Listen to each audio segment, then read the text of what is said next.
Conventional ecological wisdom suggests that heavily developed town centers, paved over and stripped of native woodland, are inherently barren environments for wildlife. But a recent biodiversity survey in the Sidmouth area tests that baseline. Researchers cataloged individual species across a massive 50-site regional network and contrasted those findings against a heavily developed cluster of just 7 sites located directly in the coastal town center. The results are compiled in a table titled AT5 Biodiversity, listing distinct species groups across the survey area. Mapping the town network species against the regional survey generates a percentage present retention rate for each order. A close reading of this data proves that town centers are not simple ecological dead zones. Instead, the built environment acts as a severe, highly specific filter that creates massive statistical spikes and sudden crashes.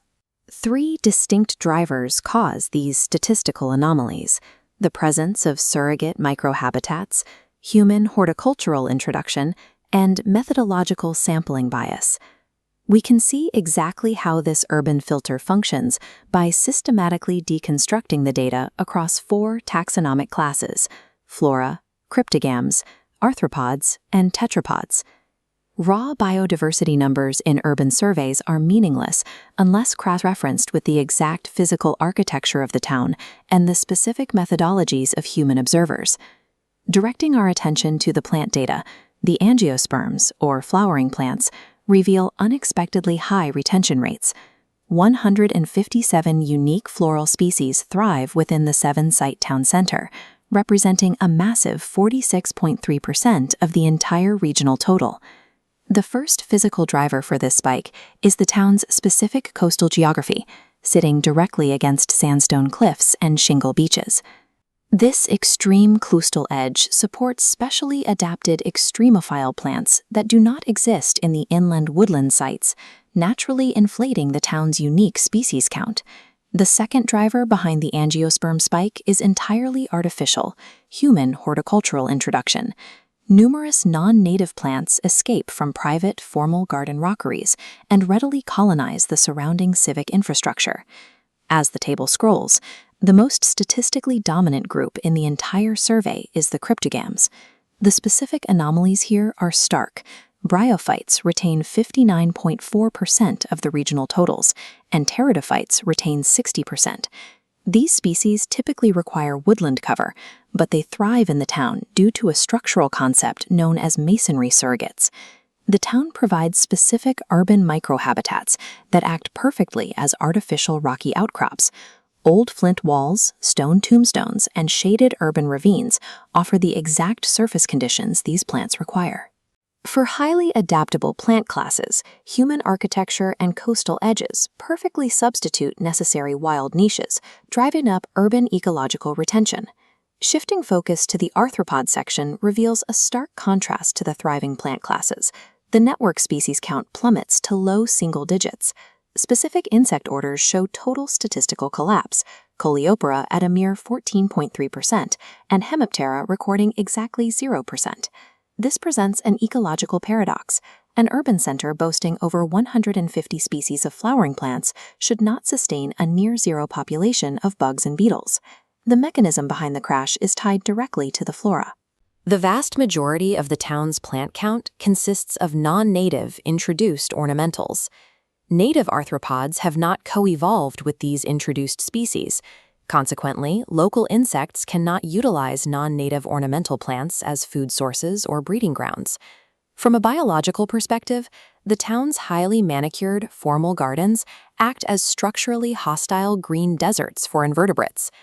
This specific taxonomic deficit is the primary, urgent target for newly implemented nature recovery strategies in the area.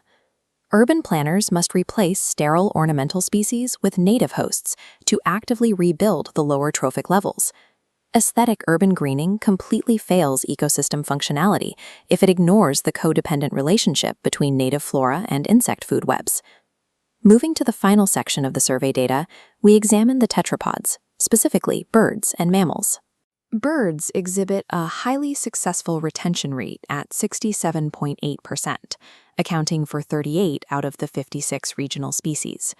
A dual driver explains this avian success: a combination of coastal specialists like gulls and waders, overlapping with species that specifically exploit winter garden habitats in the town.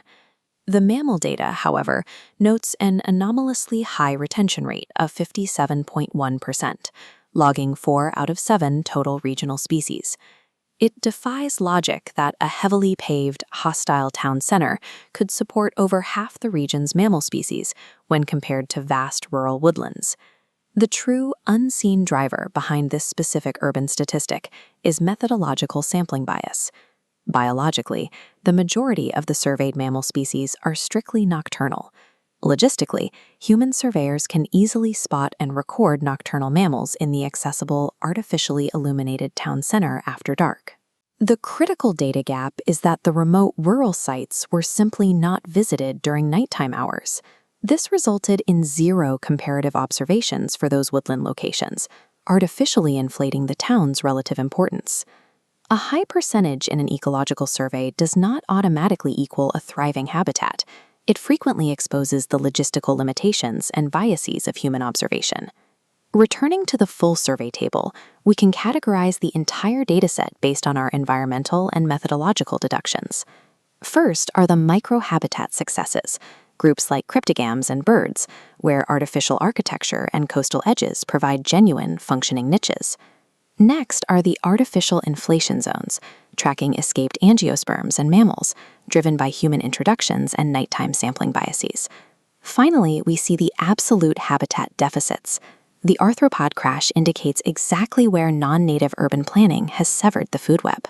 While the urban center is objectively less biodiverse in raw volume than its rural neighbors, it acts as a highly specialized sanctuary for specific taxa.